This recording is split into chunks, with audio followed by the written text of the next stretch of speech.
qué gusto el poder estar con ustedes nuevamente. Sé que de manera documental, por escrito, les di la bienvenida el día lunes de la semana pasada, pues, alrededor de las 3, 4 de la tarde.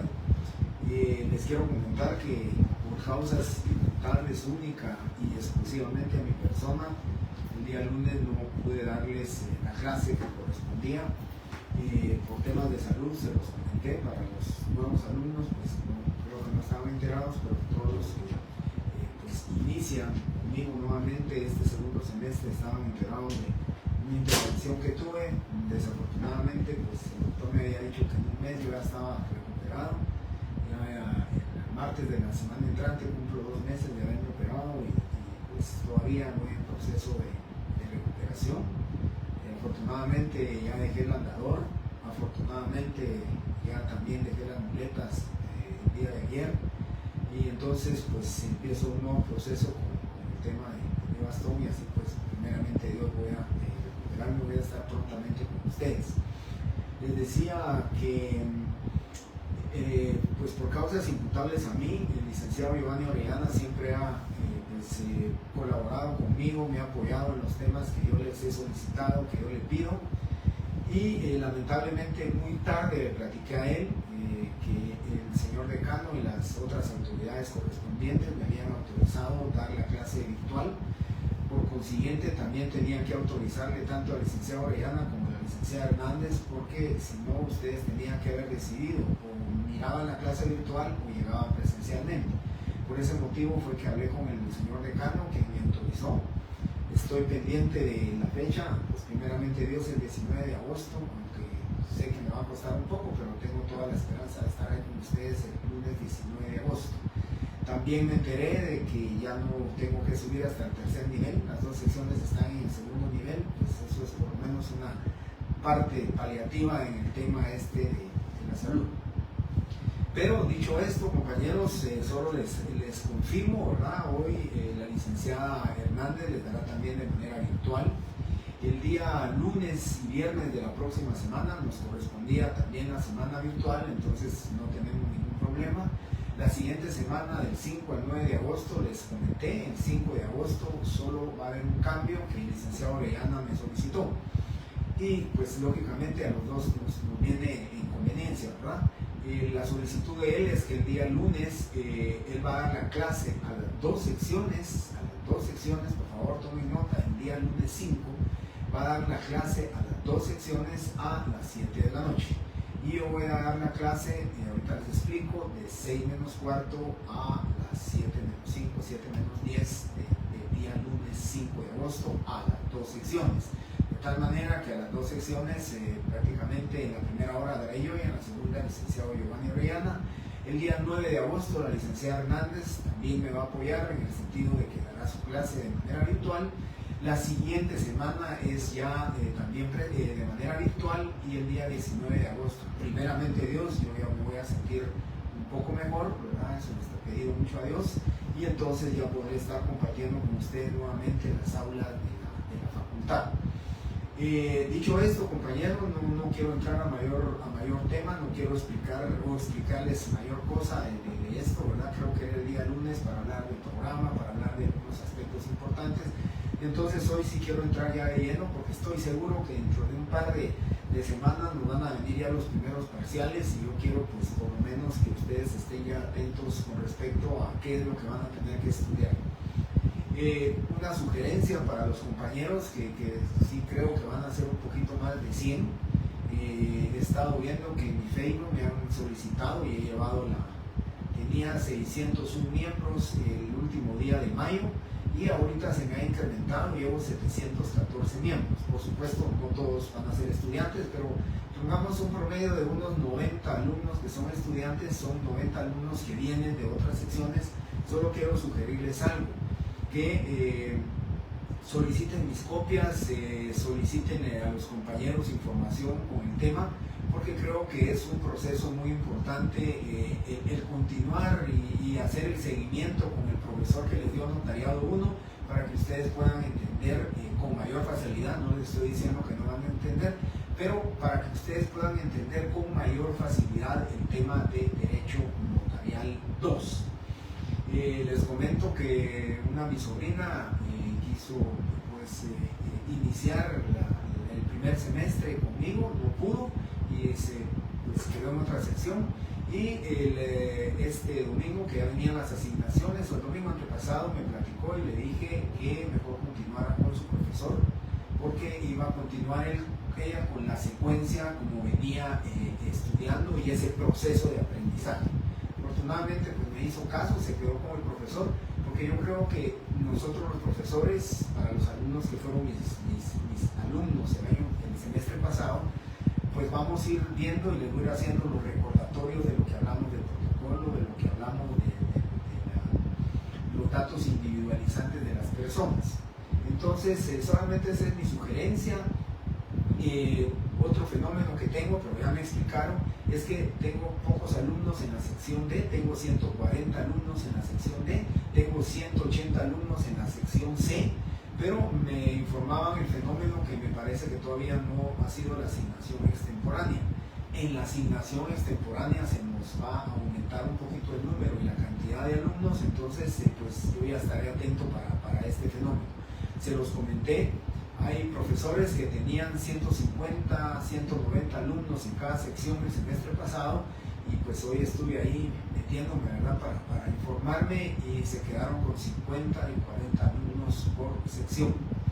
Eso significa que se volvió a dar el fenómeno, que se trasladan hacia otras secciones, pues los motivos no tengo por qué comentarlos, solamente les digo que ese fenómeno se ve.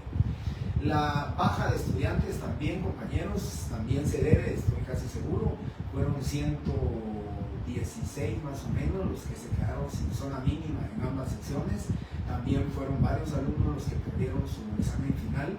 Entonces, pues algunos que perdieron su examen, pues me imagino que buscaron otras secciones. Y yo les recomiendo, compañeros, el día lunes, primeramente Dios, así se los dije, porque afortunadamente, pues para los nuevos alumnos también les comento, esta dirección de correo notarialquiroz@yahoo.com se las pongo a su servicio. Ustedes pueden ahí informarse y ya he recibido algunos correos solicitando mi información sobre la primera retrasada. Mañana pienso sentarme a hacer la retrasada, así que el día lunes en 5 minutos les daré información de qué temas tienen que estudiar para la retrasada, para que ustedes tengan esa información. Dicho esto, compañeros, y saludándolos a todos, pues muchísimas gracias por sus mensajes, pues buenas tardes, igualmente, pues muchas bendiciones para todos, bienvenidos nuevamente. Hoy lo hago, pues no de manera personal, pero por lo menos de manera virtual, lo hago con ustedes. De verdad me da mucha alegría ver a algunos alumnos, me he enterado de algunos alumnos que siguen siendo mis alumnos, que me comentaron el primer día que salí que fue mi familia la que casi me obligó que saliera de la casa, pasé casi un mes, 15 días, creo que todavía me encuentro un poco pálido, pero el primer día que salí en el centro comercial Miraflores, pues 3 alumnos se acercaron en diferentes ocasiones, se acercaron a mí a comentarme que ya estaban listos para su asignación, tenían la intención de estar conmigo, así que muchas gracias, compañeros, para todos los que siguieron conmigo. Voy a tratar la manera, como se los dije el semestre pasado, de darles a ustedes ese conocimiento básico de lo que es el notariado. Para ello, compañeros, pues nuevamente muchas gracias por estar aquí, muchas gracias siempre por sus mensajes, muchas gracias por ese entusiasmo que ustedes me inyectan. Y solo un comentario más. Lamentablemente, digo lamentablemente, pero entiendo la situación, entiendo las circunstancias. El señor decano, en un video que nos mandó a todos los profesores, nos explicó, nos indicó el motivo por el cual hubo algunos cambios de profesores en aulas y profesores en días. Entonces, de tal manera, ustedes lo saben, el licenciado Giovanni Orellana les daba a ustedes clases los días miércoles y los días viernes. Y ahora pues el licenciado Orellana está dándoles clases los días lunes y los días viernes. Y así hubo cambios en horario, ¿verdad? Pero lo entiendo, pero para mí, en el caso mío, les digo, lamentablemente quiero comentarles, creo que eso no se los había dicho, pero tenía un motivo y una justificación el hecho de que las secciones estuvieran así en diagonal los horarios. De tal manera que el día lunes yo empezaba a darle clases a la sección D y luego terminaba con la sección C. Y el día viernes empezaba con la sección C y terminaba con la sección D. Ese traslape o ese cuadro, digamos, esa forma diagonal o cruzada de horarios me permitía que a una sección que le diera yo a la primera hora podía darle 1 hora 10 minutos, 1 hora y cuarto. Pero ahora que a la sección D le voy a dar siempre a la última hora, entonces todos lo sabemos, compañeros, y son muy pocos los profesores que después de las 8 de la noche les dan clases o que salen a las 8:30. El horario documentalmente dice que es hasta las 8:30, pero siempre se sale 8:05, 8:10 a las 8 de la noche. Si comienzo con ustedes 5:30 y termino a las 7, sería 1 hora y media diaria, son 3 horas a la semana. Con la otra sección no voy a poder porque daría de 7 a 8, dos clases, entonces estaría restándome 1 hora. Por ese motivo voy a tratar la manera de que nuestra clase sea de 6 menos cuarto a 7 menos 10, 7 menos 5 si hubiera necesidad, y la siguiente clase, la sección D, se la estaré dando de 7 a 7:05, a 8:05, 8:10, dependiendo, ¿verdad?, del tiempo, de la premura o de las circunstancias que sean necesarias para poder cumplir con el desarrollo del programa.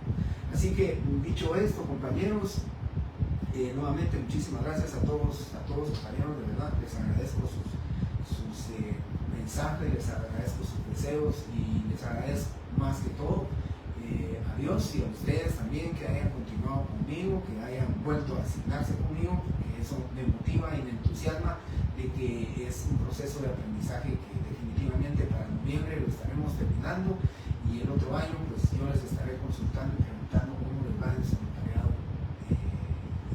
3 y 4 en el 9º y 10º semestre. Bien, vamos a iniciar entonces, compañeros, con el punto número 1 del programa.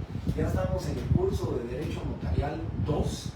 El curso de Derecho Notarial 2 tiene, tan solo, les digo, tan solo tiene 8 puntos del programa. El semestre pasado teníamos 11 puntos en el programa, pero era un poquito más, el tema era un poquito más teórico. Por ese motivo les voy a pedir, por supuesto, ¿verdad?, sí, rogándoles a ustedes, les voy a pedir más dedicación, les voy a pedir más responsabilidad a ustedes, y ante todo este semestre no se van a cansar y van a decir que necio licenciado, pero lo voy a repetir siempre. La mejor forma, no les puedo decir la única, pero la mejor forma, compañeros, para que ustedes puedan aprender el Derecho Notarial 2, ¿sí? El Derecho Notarial 2 va a ser practicando, solamente redactando, se les va a quedar a ustedes todos, o se van a familiarizar con el léxico notarial, ¿sí? Manifiestan hallarse en el libre ejercicio de sus derechos, ser de los datos de identificación personal, ¿sí?, que son civilmente capaces, idóneos, conocidos por el notario. Todos esos, ese léxico jurídico tienen ustedes obligatoriamente que trasladarlo o documentarlo ya en un papel como notarios. Entonces es importante que ustedes tengan ese sacrificio de redactar y redactar. Estoy muy contento, estaba preocupado todos estos días, no habían logrado darnos ingreso a Classroom, estaba viendo la opción de mandarles correo por medio de las notas, pero afortunadamente hace unas 2 horas ya me dieron acceso, me dieron la invitación en Classroom para que yo tenga las direcciones de correo electrónico de todos ustedes. Ya tengo ahí en la forma que yo les daba. Primeramente Dios, mañana después de hacer el examen de retrasada, voy a sentarme a hacer bueno, no a hacerla porque ya la tengo, pero a revisarla y adecuarla, la escritura pública, en la cual voy a enviárselas a ustedes a su correo para que ustedes la impriman. Y lo pido siempre, si la imprimen, esa viene a renglón cerrado, pero si luego de imprimirla ustedes la copian, ya sea a mano o la vuelven a trasladar en computadora o máquina eléctrica o mecánica, dejándole 2 espacios y medio para que ustedes puedan hacer posteriormente sus anotaciones, pues sería formidable porque van a redactar, porque van a practicar. En esa escritura pública yo traté la manera de cumplir, no todas, ¿verdad? Pero por lo menos el 85-90% de las incidencias notariales que pueden suceder en una escritura pública. Ya van a redactar ustedes cómo se acredita la representación legal de un menor de edad, cómo se acredita la representación legal de un gerente, de un administrador o representante legal de una sociedad anónima, cómo se acredita la representación legal de un mandatario a través del mandato. Y entonces, en esa escritura pública, yo traté de condensar esas representaciones legales, la comparecencia o la intervención, y aquí dice intervinientes o auxiliares, la intervención de un testigo rogado, la intervención de un testigo de conocimiento en esa misma escritura, para que podamos irla viendo, para que podamos irla redactando y para que ustedes vayan estudiando de ahí. Porque ya en su primer parcial les digo, les voy a dar las partes de la escritura pública que se divide en 3, y entonces yo les voy a decir de la escritura pública que corresponde, redacte únicamente la parte denominada introducción o la parte denominada cierre. Entonces ustedes ya tienen que redactar, ustedes van a ser los notarios, ustedes son los que van a escribir, son los que van a redactar. Yo les planteo el caso. Primeramente Dios, también por su correo les estaré enviando unos 2 casos para que ustedes practiquen, lo vamos a platicar en clase y se los voy diciendo. Pero primeramente Dios, el lunes en la mañana o el domingo voy a ver cómo hago para ya que ustedes tengan su escritura pública y podamos comenzar en este tema, ¿no? Ya para los compañeros nuevos se pueden informar con sus demás compañeros. La manera de preguntar es a través de mensajes. Yo voy leyendo cada cierto tiempo sus mensajes. Voy tratando la manera de dedicar el momento propicio para poderles dar las respuestas que corresponden. Entonces, compañeros, les decía, eso es lo que vamos a ver con el tema de la escritura pública. Vuelvo a recordarles a ustedes que son 5 instrumentos públicos, 3 protocolares y 2 extraprotocolares. Y dentro de los protocolares precisamente tenemos la escritura pública, que es, digamos, la reina de los instrumentos públicos, y precisamente vamos a hablar hoy de los elementos personales del instrumento público. Ese es el tema que vamos a platicar, el tema que hoy les voy a comentar, ¿verdad? Entonces, empezamos con el primer tema, el primer elemento en una escritura pública es el otorgante. Fíjense que de manera muy sutil puedo decirles que hay diferencia entre otorgante, compareciente y requirente. Pero puedo explicarles también, o puedo decirles a ustedes que en una sola persona pueden reunirse el tema del otorgante, compareciente y requirente. Y hay una persona que no va a ser otorgante, y hay una persona que no va a ser requirente, solamente interviniente. Ahorita lo explico. En la escritura pública, ¿recuerdan ustedes los datos individualizantes que yo les pedía, aunque lo platicábamos? Yo les decía datos individualizantes, como ya van a redactar, como ya van a tener una parte teórica siempre de selección múltiple o falso verdadero, una parte para no cargarlos mucho en el primer examen de práctica, pues casi siempre son creo que 12 puntos de práctica y 18 de pregunta teórica. Pero entonces en el tema de la práctica yo lo que espero es que ustedes practiquen y les voy a plantear un caso y ustedes lo van a resolver. Ustedes van a ser los notarios, ustedes van a poner el número de escritura, van a decir en qué ciudad, yo les doy los datos. Y recuérdense que yo les decía a ustedes datos individualizantes de las personas. ¿Recuerdan cuántos son? Son 7 datos individualizantes que ustedes tienen que contar. Y todos los otorgantes, todos los comparecientes y todos los requirentes, ya voy a decir a excepción de uno, porque siempre la regla siempre tiene una excepción, a excepción de uno, todos los que comparecen, todos los que otorgan, sí, todo compareciente y todo otorgante tiene que tener 7 datos individualizantes, ¿sí?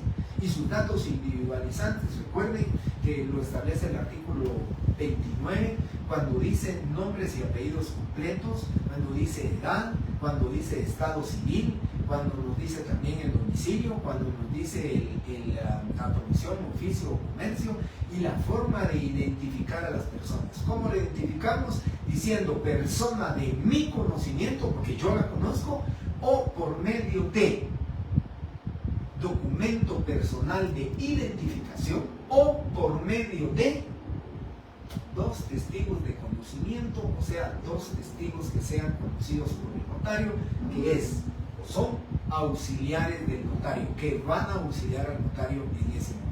Esos son los temas que corresponden en el caso de la escritura pública, ¿verdad? ¿Cómo vamos nosotros a redactar el instrumento público?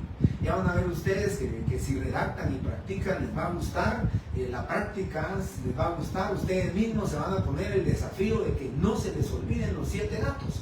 Yo cuando califico, lo primero que encuentro en una escritura pública son sus 7 datos. 1, 2, 3, 4, 5, 6, 7, continúo con el siguiente. 1, 2, 3, 4, 5, 6, 7, continúo, y entonces ya voy a ver los requisitos que ustedes saben que son esenciales, los requisitos que son necesarios para que una escritura pública o un instrumento público diga que se ha faccionado lo más humanamente perfecto. Esa es la importancia de lo que yo les comento, la importancia de lo que es el instrumento público. Luego entonces les digo, los elementos personales del instrumento público está el otorgante, ¿sí? El otorgante, compañeros, simplemente si lo quisieran apuntar de manera muy breve, el otorgante es quien interviene, porque así lo dice la ley, artículo 31, numeral 6, dice todos los que intervienen en el acto o contrato. Entonces ustedes, compañeros, lógicamente lo que van a hacer es, bueno, van a decir son 3, ¿sí? Son 3 comparecientes, porque yo así lo hago, ¿verdad? Y se lo digo de una vez hoy, primer día de clases. Yo les digo, a don Carlos no lo conoce y no porta documento de identificación, ¿sí? A doña Jimena sí la conoce, y a don Oscar no lo conocen, pero sí porta su documento de identificación. De tal manera o de tal suerte que yo en el examen los voy a obligar a que ustedes identifiquen a esos 3 comparecientes de las 3 formas que establece la ley. Entonces ustedes tienen que redactar, tienen que escribir el instrumento público, y eso lógicamente es lo que les va a permitir que ustedes aprendan.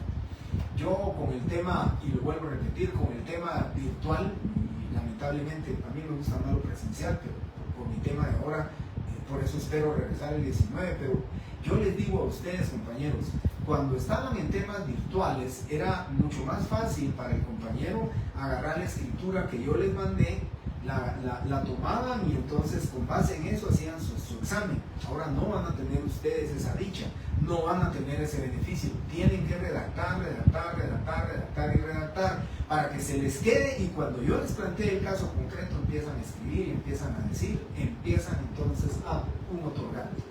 ¿Quién es el otorgante en un instrumento público? ¿Qué otorga el instrumento público?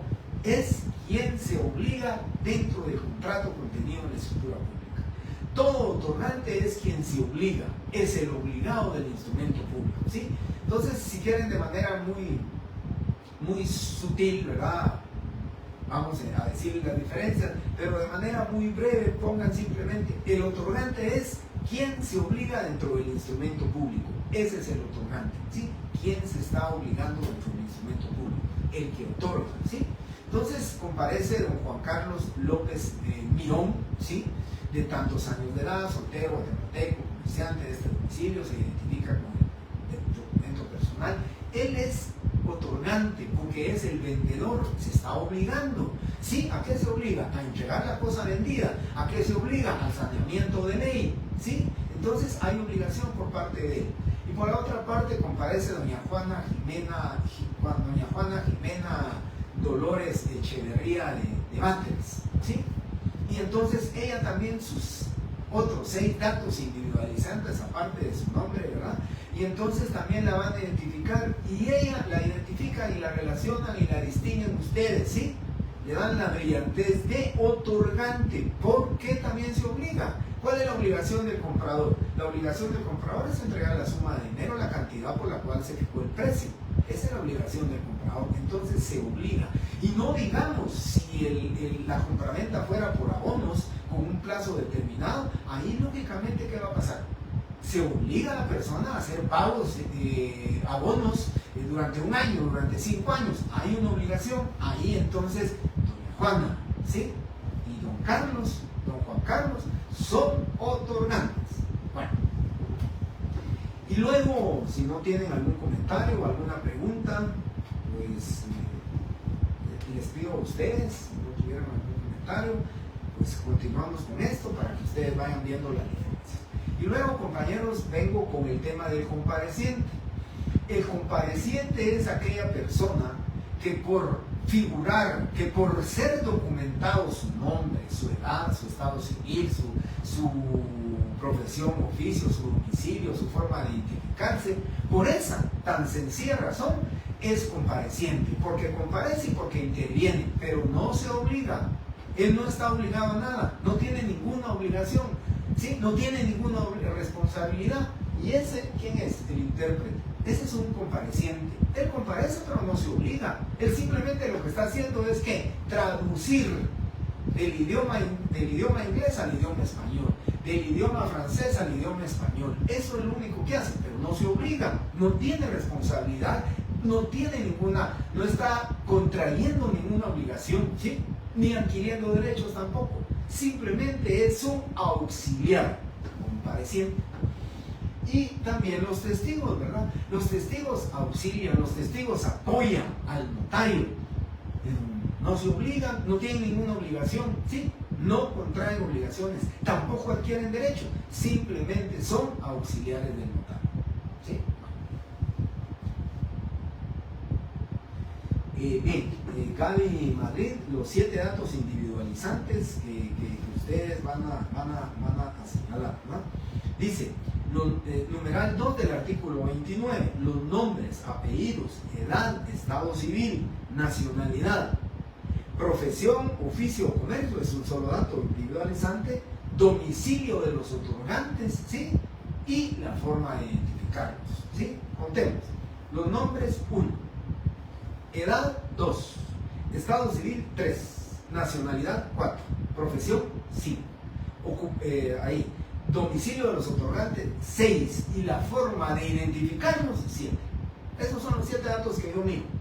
¿Y cómo los van a identificar? Pues la ley lo dice, ¿verdad? Si doña Juana es persona de mi conocimiento, solo digo persona de mi conocimiento. Si don Juan Carlos no lo conozco y no porta documento de identificación, utilizo un testigo de conocimiento de acuerdo a lo que dice el artículo 4, artículo 29, numeral 4. Eso es lo que dice la ley. Esos son los 7 datos. Cuando ustedes terminen su examen, solo cuenten 1, 2, 3, 4, 5, 6, 7, ya lo tienen. Porque, lógicamente, si ustedes me omiten 1 o 2 datos, yo tengo que bajarle puntos. La ley dice no hay nulidad del instrumento, pero sí hay una multa para el notario, hay una sanción pecuniaria para el notario desde el momento y desde luego, ¿verdad?, de que el notario no cumplió con los requisitos. Por eso, contemos 1, 2, 3, 4, 5, 6, 7. Si tienen alguna duda, no se preocupen en preguntar, porque eso es, miren, es básico. Claro, ya van a tener a la mano ustedes, primeramente Dios, su escritura, la vamos a ir detallando, les voy explicando, miren, de aquí para acá se llama introducción, de aquí para acá se llama cuerpo y de aquí para acá se llama cierre, ¿sí? Lo que pregunto en el examen es o en introducción o el cuerpo, ¿verdad? Pero ya lo voy a explicar. En una variante pido introducción y en la otra variante pido el cierre. Entonces ustedes pues ya van a redactar. Bueno, ya les expliqué entonces quién es el compareciente. Artículo 29, ¿verdad, compañeros? 31, numeral 6, dice todos los que intervienen en el acto o contrato.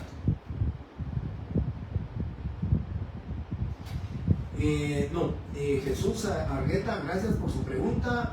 Le voy a responder brevemente porque vamos a llegar a esto y se los tengo que explicar detalladamente porque si es un poquito complicado el tema, pero dice o por 2 testigos, dice, ¿verdad? La ley dice por medio de la cédula de vecindad, entiéndase documento personal de identificación, o por 2 testigos conocidos por el notario. Entonces Jesús Argueta, le contesto, deben de ser conocidos del notario esos 2 testigos. No tienen que conocer al compareciente, ni que el compareciente conozca a los testigos, no. dice conocidos por el notario. Por consiguiente, si la ley dice conocidos por el notario, no los tienen que identificar a los testigos. Tienen que decir la expresión de conocidos del notario. ¿Y cuál va a ser la expresión de mi conocimiento?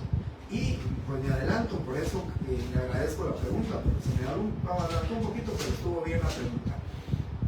Dice los artículos 52, los testigos deben ser civilmente capaces, idóneos y conocidos por el notario. Y ya les voy a explicar. ¿Qué significa entonces? Que cuando el notario diga que identifica a doña Juana Jiménez por medio de dos testigos civilmente capaces, idóneos y de mi conocimiento, eso jamás se les olvide. Si en la escritura pública ustedes me dicen civilmente capaces, idóneos y se identifican con el documento, ya no miro más el instrumento público, de una vez lo pongo mal y le pongo 2 puntos por haber escrito algo, porque no deben obligatoriamente ser conocidos por el notario, mi secretaria, mi otro colega, mi amigo, cualquier persona puede ser mi testigo, yo lo tengo que conocer. Ya explicaré mayor detalles con este tema, ¿verdad? Entonces, si ustedes se dan cuenta aquí, compañeros, ya les expliqué otorgante y compareciente, y ahora tenemos el requirente. Si ustedes buscan en el diccionario, lo mismo pueden decir ustedes requirente o requiriente, ¿verdad? Aquí pueden ustedes requiriente, aquí pueden ustedes intercalar una letra.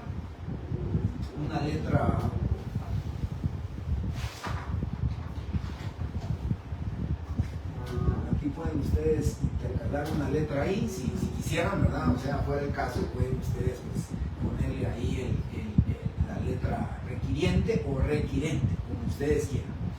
¿Quién es el requirente o requiriente?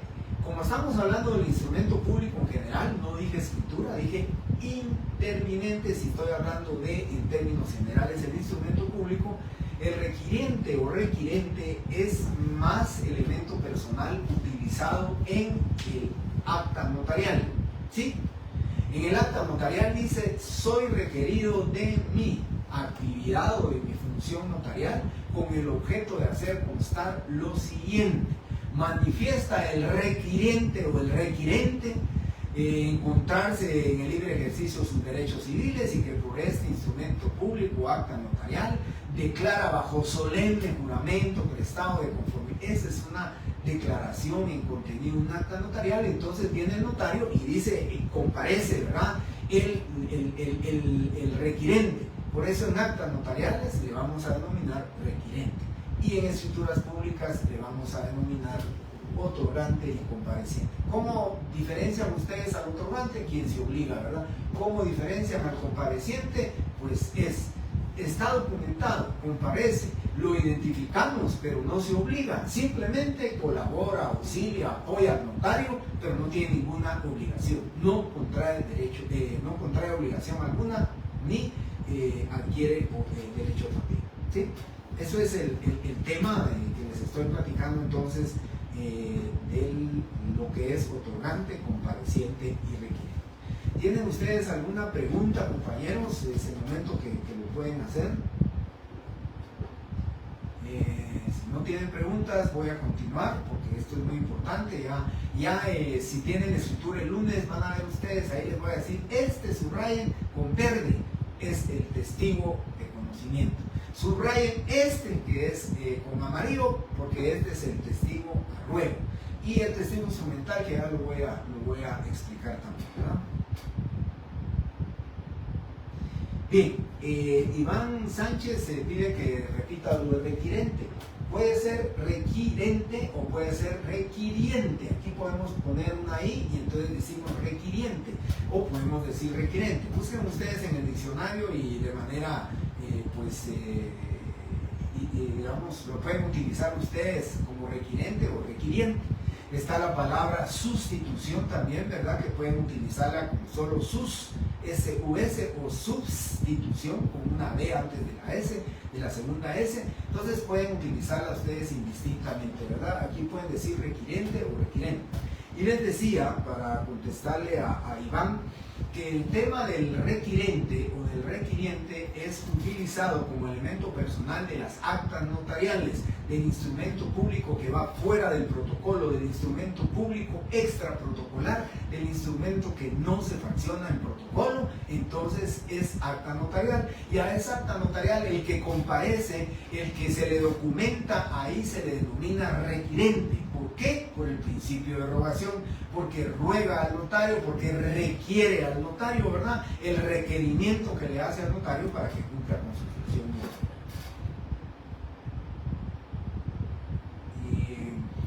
Keila Ramos puede repetir qué documentos se utilizan: compareciente, otorgante y otro requerente. Bien, ¿qué documentos? En escrituras públicas vamos a utilizar lo que nosotros le denominamos entonces, lo que usted pregunta, compareciente y otorgante. En toda escritura pública hay otorgante y hay compareciente, pero en una misma escritura pública puede haber, en una sola persona se puede, digamos, conjuntar, en una sola persona puede ser compareciente y a la vez otorgante, ¿verdad? Y les explico. Todo compareciente es quien está documentado dentro del instrumento público. Ese es el compareciente, documentado en el instrumento público. Pero ¿cómo diferenciamos al otorgante? Porque el otorgante se obliga. Entonces hay una diferencia entre otorgante y compareciente. Pero puede en una sola persona reunirse las calidades de compareciente y otorgante. ¿Por qué razón? Juan Carlos, les dije, ¿verdad? Mirón. Juan Carlos Mirón, sí, es el vendedor, y en él se conjuntan las dos, sí, calidades. Él es otorgante, ¿por qué? Porque es vendedor y porque se obliga. Y es compareciente, ¿por qué? Por la simple, sencilla razón de que se está documentando su comparecencia. Se está diciendo que tiene 40 años de edad, soltero, guatemalteco, comerciante de este domicilio, persona de mi conocimiento, con sus dos nombres y sus dos apellidos que constan en el documento personal de identificación o de lo que yo conozco. Por eso decimos, o esa es la diferencia entre compareciente y otorgante, pero puede reunirse en una sola misma persona. Ahora, otorgante es quien se obliga y el otorgante siempre va a ser compareciente. Ahora, el compareciente nunca, digamos, ¿verdad? Puede ser que el compareciente, el testigo, ese no va a ser otorgante porque no se obliga, porque no contrae obligación y porque no adquiere ningún derecho. Leslie Ruiz, muy, yo creo que ahorita me expliqué mejor, ¿verdad? Y usted así lo entendió re bien, Leslie. Como usted lo dice, el otorgante siempre es compareciente, así es, pero al revés, el compareciente no siempre es otorgante. Entonces yo creo que Leslie nos da el ejemplo mejor así. El otorgante siempre es compareciente. El compareciente no siempre es otorgante. Yo creo que así lo vamos a diferenciar mejor, así que muchas gracias, Leslie, por su comentario. Así decimos, el compareciente, sí, no siempre es otorgante. El otorgante siempre va a ser compareciente. Ahí damos la clave para que ustedes lo puedan diferenciar, ¿no? Entonces, ya terminamos, concluimos con esto. Creo que las preguntas las contesté.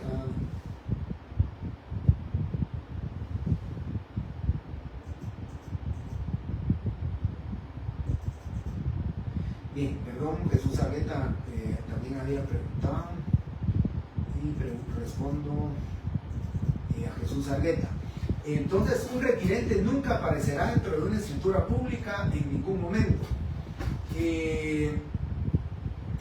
Bien podría haber un requirente dentro de una escritura pública, pero digamos es muy sutil la diferencia. Digamos, en una identificación de persona, donde la escritura pública es una declaración de voluntad bajo juramento y es unilateral.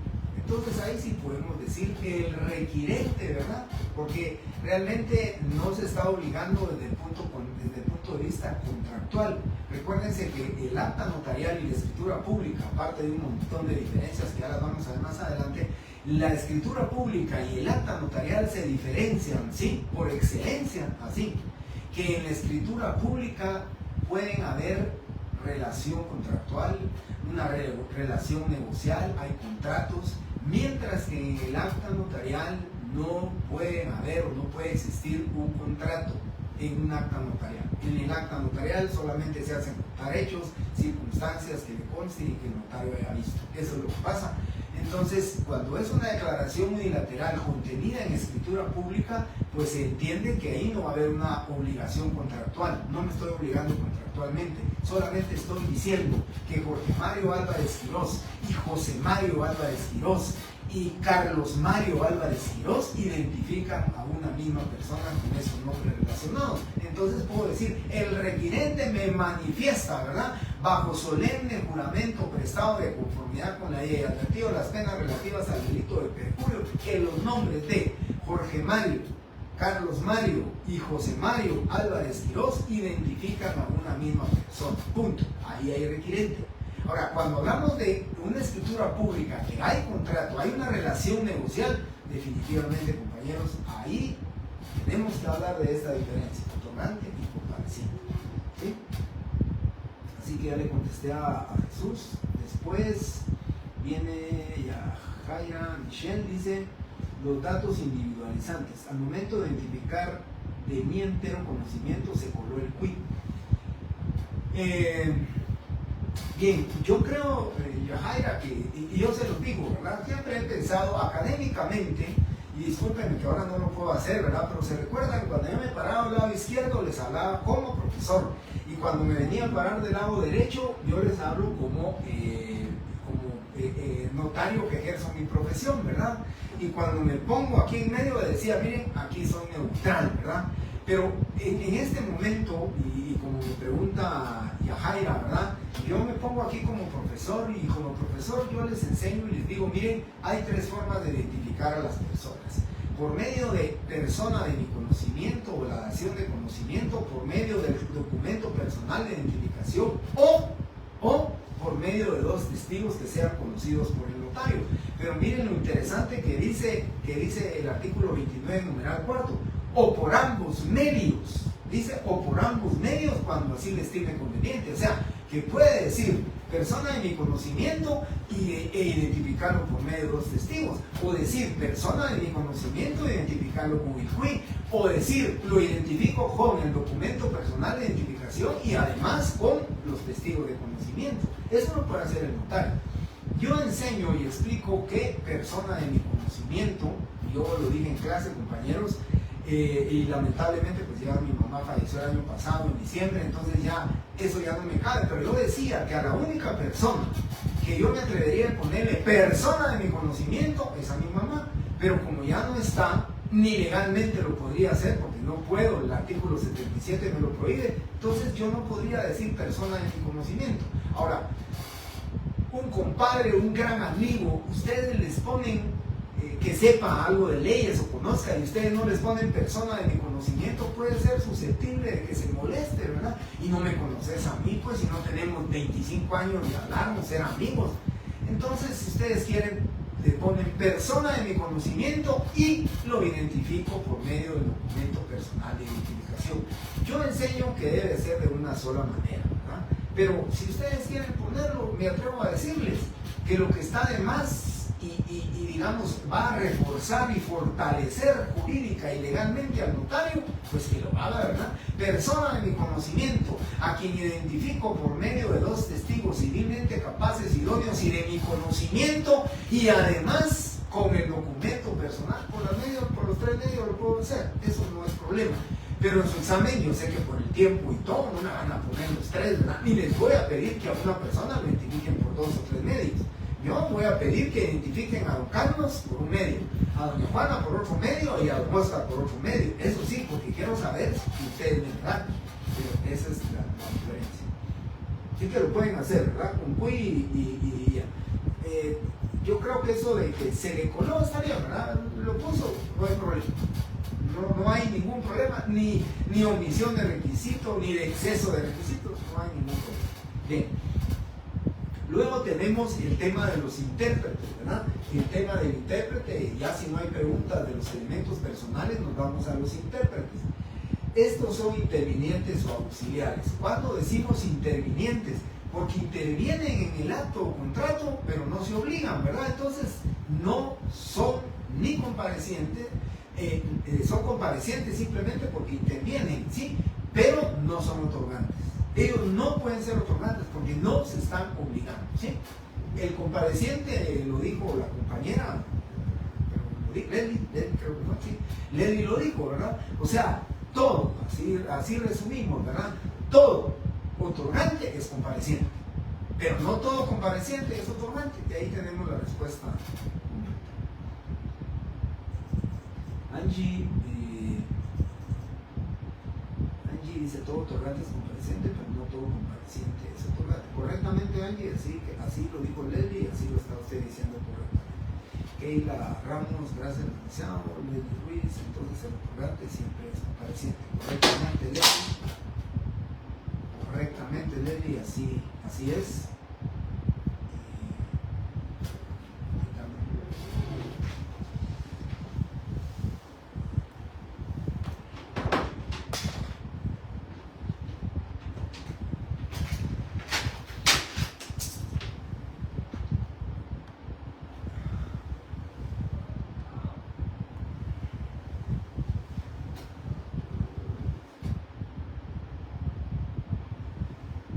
Bueno, espero que haya quedado más o menos.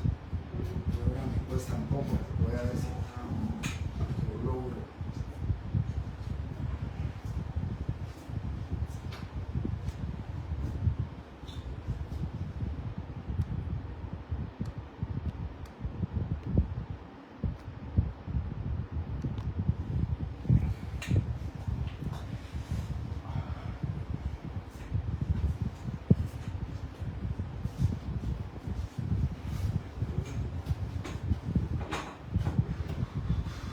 Bien, creo que ahí estamos.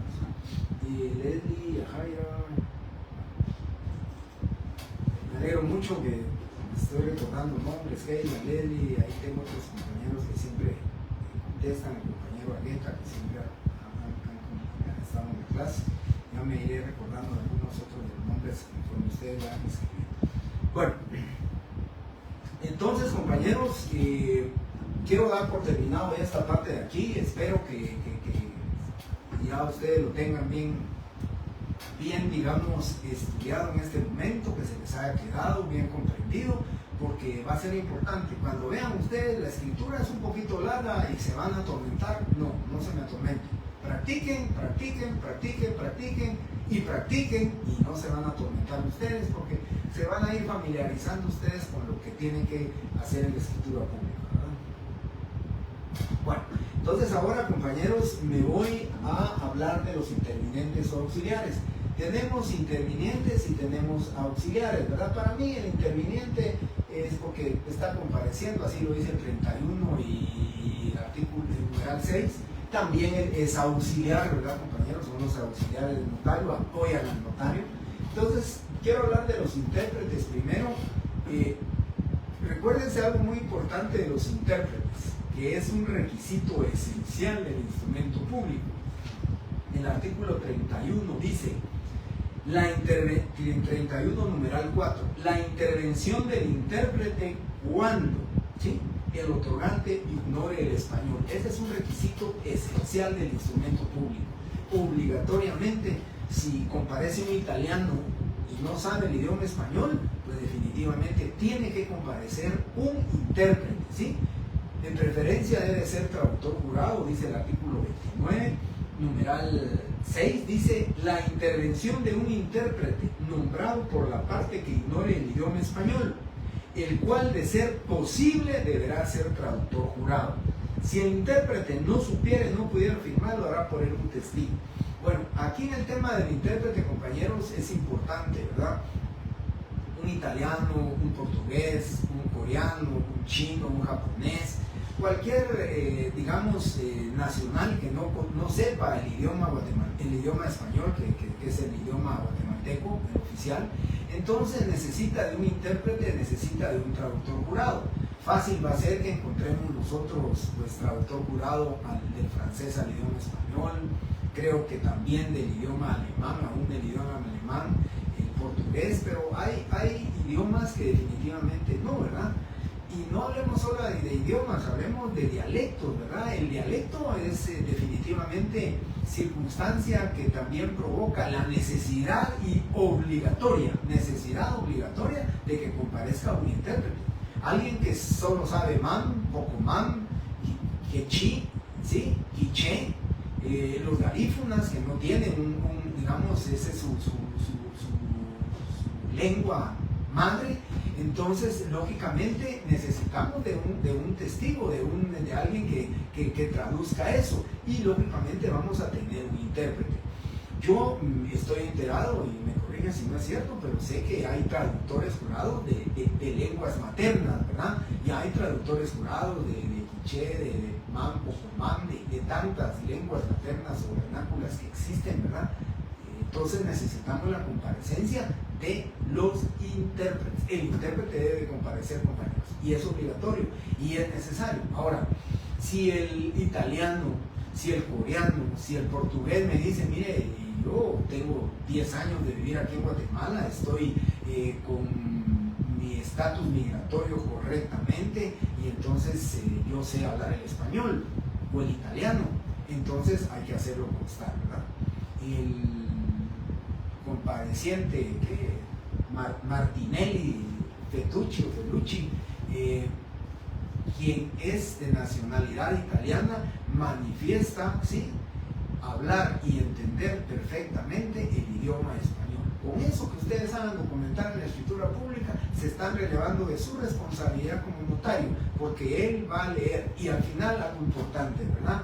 Manifiesta el otorgante, porque se está obligando el otorgante Fetucci, tal, ¿sí?, que lee íntegramente el contenido del presente instrumento y bien enterado de su contenido, validez y efectos legales, lo ratifica, acepta y firma. Él está diciendo que lo leyó, y si lo leyó, fue porque lo leyó en idioma español. Y con eso salvamos nuestra responsabilidad. Pero eso es importante, compañeros, que comparezca siempre un intérprete, siempre que comparezca un traductor jurado. Vuelvo a repetir, traductores jurados del idioma inglés, del idioma francés, alemán, me atrevo a decir del portugués, el italiano, eso lo vamos a encontrar. Pero serán a veces, yo la vez pasada, pues, nos vino a la empresa donde yo asesoro, nos vino un documento sobre una carta de entendimiento contractual, le llamábamos el denominado medio, venía de Rusia, sobre unas formaletas que se necesitaban para la construcción de unas casas, y entonces venía en idioma ruso, ¿verdad? Y entonces aquí no encontramos quien nos lo tradujera al idioma español. Entonces primero se tradujo al idioma inglés y del inglés ya se pudo traducir al idioma español. ¿Por qué? Porque era necesario, lógicamente, la traducción de ese documento al idioma español, que es el idioma oficial. Ustedes recuérdense que la ley de extranjería, la ley de nacionalidad, la ley de gobierno judicial, la Constitución Política de la República de Guatemala, que está en el pináculo de las leyes hasta arriba, también lo dice, el Código de Notariado también lo dice, idioma español, y nada más.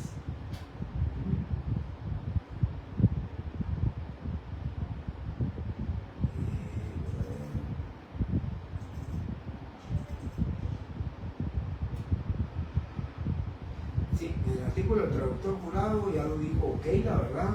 Junior ya le agradeció, yo también le agradezco.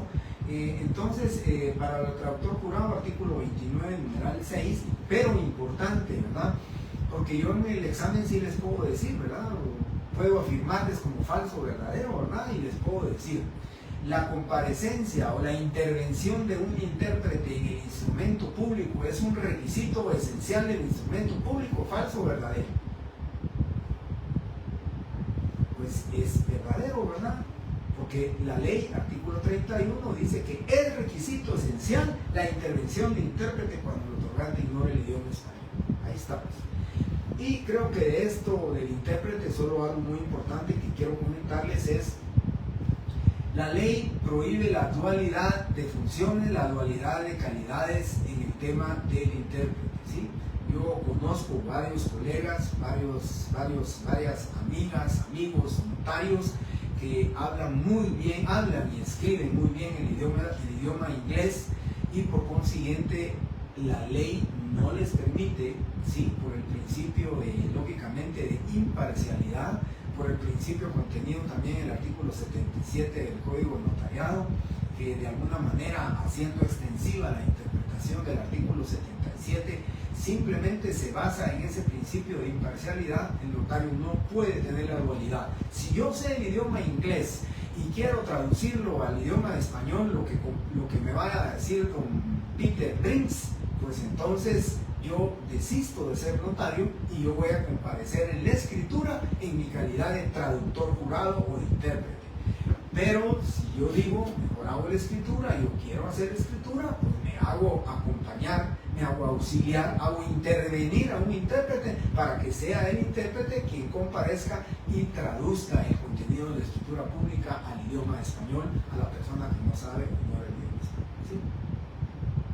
Bien, gracias Junior, Aileen, Kevin, la respuesta ustedes la dieron, es verdadero, ¿verdad? Entonces ese es el tema.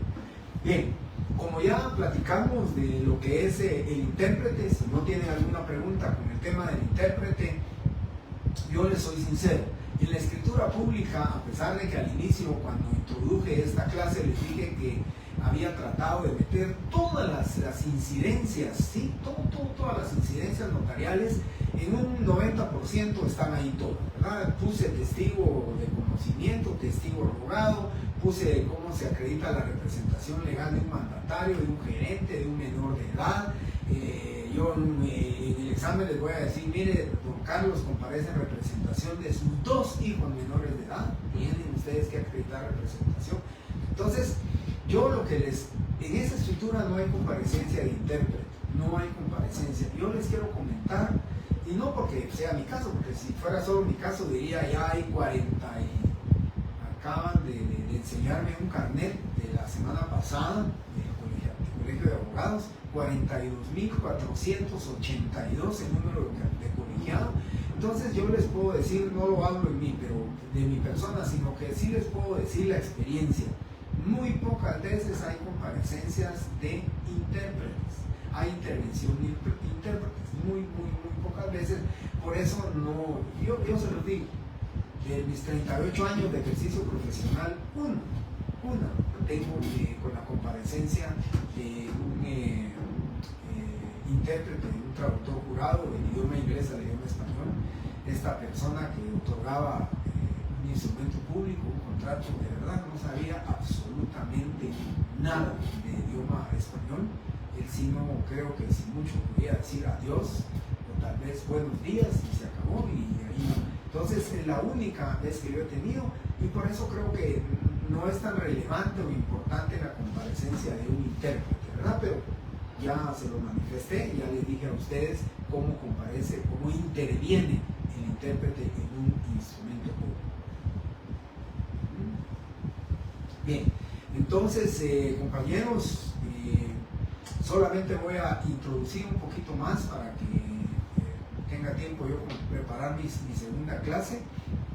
Entonces, quiero decirles, vamos a hablar en la clase que viene, primeramente Dios, mañana voy a tratar la manera de revisar, de ver otra vez la escritura pública, espero tenerla aquí, si no, pues voy a ver cómo se las mando, pero quiero que ya ustedes el lunes pudieran tener su escritura, que la impriman y si la pudieran ir, no de una vez, pero si la pudieran ir todos los días, pues copiándola, transcribiéndola lentamente, pero cada vez que ustedes transcriban están practicando, y cada vez que ustedes practiquen están redactando, y cada vez que practiquen y redacten ustedes están aprendiendo, porque vuelvo a repetir, la forma de que se les quede, y pregúntenle a compañeros míos, a compañeros de ustedes de otros años míos. Yo me recuerdo que bromeaban conmigo cuando estaban ahí en las mesitas de la facultad, ahí de los espacios de afuera, públicos, cuando me decía, licenciado, aquí estamos practicando, como usted dice. Y es la única manera, compañeros, que se les va a quedar a ustedes, la práctica. Ustedes redacten el instrumento, copien la escritura una vez a mano, copien la escritura una vez a máquina, y van a ver, se les va a ir quedando, se van a ir familiarizando con el vocabulario y el léxico notarial que es necesario, ¿verdad? Nunca se les va a olvidar que un testigo es civilmente capaz e idóneo. Nunca. tienen ustedes que calificar porque la ley así lo dice, ¿verdad? Entonces ese léxico lo van a tener ustedes obligatoriamente. Aquella famosa, digamos, declaración de quien se obliga a una escritura pública, ¿verdad? Manifiesta que sobre el bien que se enajena no pesan gravámenes, anotaciones ni limitaciones que puedan perjudicar los derechos de la parte compradora, habiendo quedado enterado de los alcances legales de esta declaración por advertencia del infractor notario. En todo, la ley lo dice, en todo acto o contrato en que el compareciente, el otorgante, ¿verdad? Perdón, el otorgante se obligue, es necesario que el notario exprese, ¿verdad?, que no pesan gravámenes, anotaciones ni limitaciones que puedan perjudicar a los otorgantes, ¿no? Bien, entonces, compañeros, vamos a ver el día lunes los testigos, que vamos a empezar de conocimiento, los testigos rogados y los testigos instrumentales. Para cerrar la clase, solo quiero Sonia Aguilar, le contesto. La ley dice traductor jurado de preferencia o en su defecto un intérprete.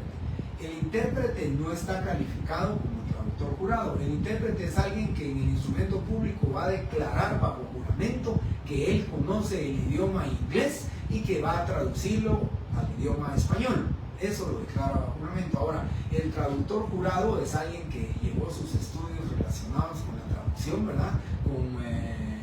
Se inscribe, creo que se somete a un examen en el Ministerio de Gobernación, ahí le hacen su examen y entonces, una vez aprobado su examen, le dan a él sus credenciales de traductor jurado, está inscrito y registrado como traductor jurado, le dan, creo que tienen su número de registro, entonces es la diferencia entre intérprete y traductor jurado.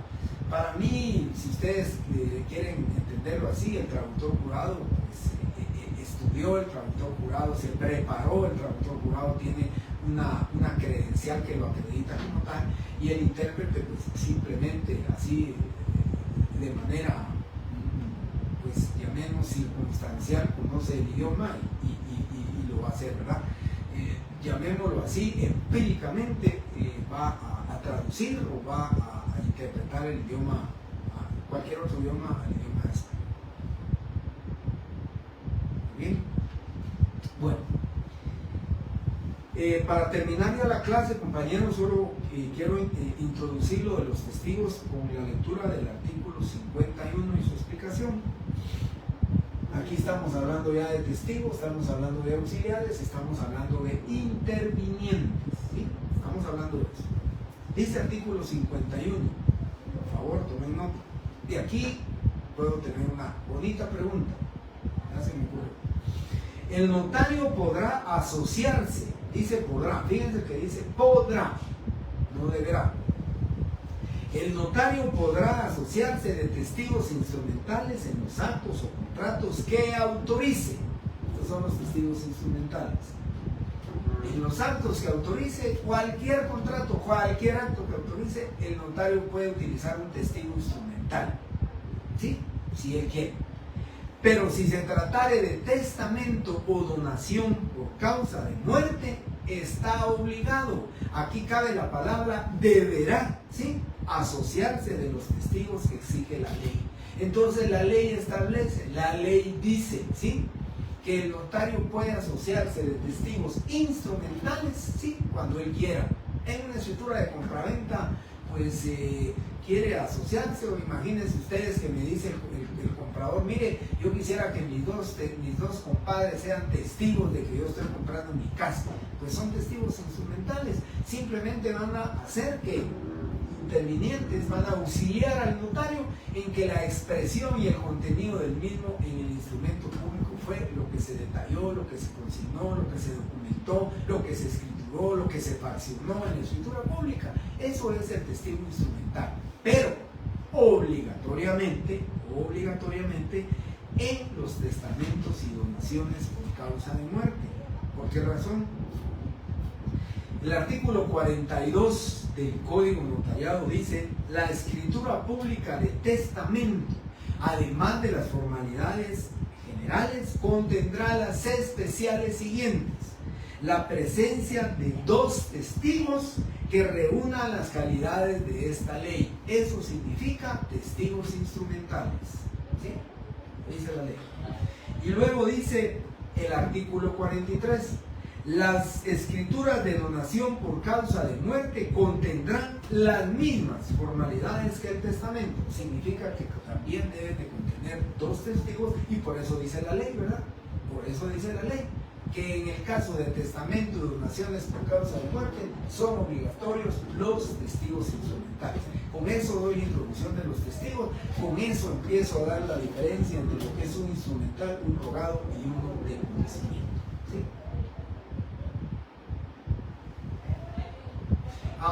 La bibliografía utilizada en este momento, y de verdad lo voy a apuntar,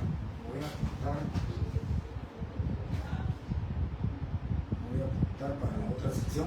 Miren, la bibliografía aquí en la parte de atrás de su programa, que ustedes entran a docentes, ahí dicen programas de estudio, y ahí está. Hoy en la tarde yo obtuve este examen, este documento de Derecho Notarial 2, el programa, pero yo les sugiero el número 1, dice Alvarado Sandoval Ricardo, curso gráfico de contratos en particular de la legislación guatemalteca. También el libro de Neri Muñoz, el instrumento público y el documento notarial. Eso es importante para mí. El doctor Muñoz hace un resumen muy bonito respecto a estos puntos del programa. Así que de la misma manera como yo les sugerí, y les vuelvo a repetir, no es libro de consulta obligatoria en mi clase. Si ustedes quieren pueden consultar otro, pero les sugiero que el del doctor Muñoz está muy bien resumido, el del doctor Alvarado Sandoval para los contratos también, ¿verdad? Correctamente, Iván Sánchez, el del doctor Neri Muñoz, es un libro pues, muy bueno, pero siempre vamos a ir platicando nosotros al respecto, ¿verdad? Con sus preguntas. Compañeros, de verdad que miren, me voy con un entusiasmo muy grande, estaba un poquito cansado. Les cuento que después de casi mes y medio estar acostado, mi cuerpo estaba muy haragán, estaba muy acomodado a continuar. Entonces hoy me sentía pues un poquito cansado, pero de verdad con el entusiasmo de las preguntas de ustedes, el estar aquí con ustedes, me levantaron mi ánimo, me levantaron de verdad estos momentos y circunstancias tan bonitas y tan importantes de empezar un nuevo curso de Derecho Notarial 2 para ustedes, importantísimo, de aquí al curso de Notariado 3, curso de Notariado 4, básico lo que es la representación legal y los puntos que vamos a ir viendo del programa, que lógicamente va a ser pues, para ustedes muy sustancioso. Y vuelvo a repetirles, con esto termino, van a decir que necio. Practiquen. Compañeros, nuevamente muchísimas gracias, les agradezco estar aquí presentes en la clase. Primeramente Dios, el lunes, ustedes ya sabemos, ahora siempre será a primera hora, los días lunes y los días viernes. Nuevamente muchísimas gracias y bendiciones, que pasen ustedes un feliz fin de semana al lado de su familia.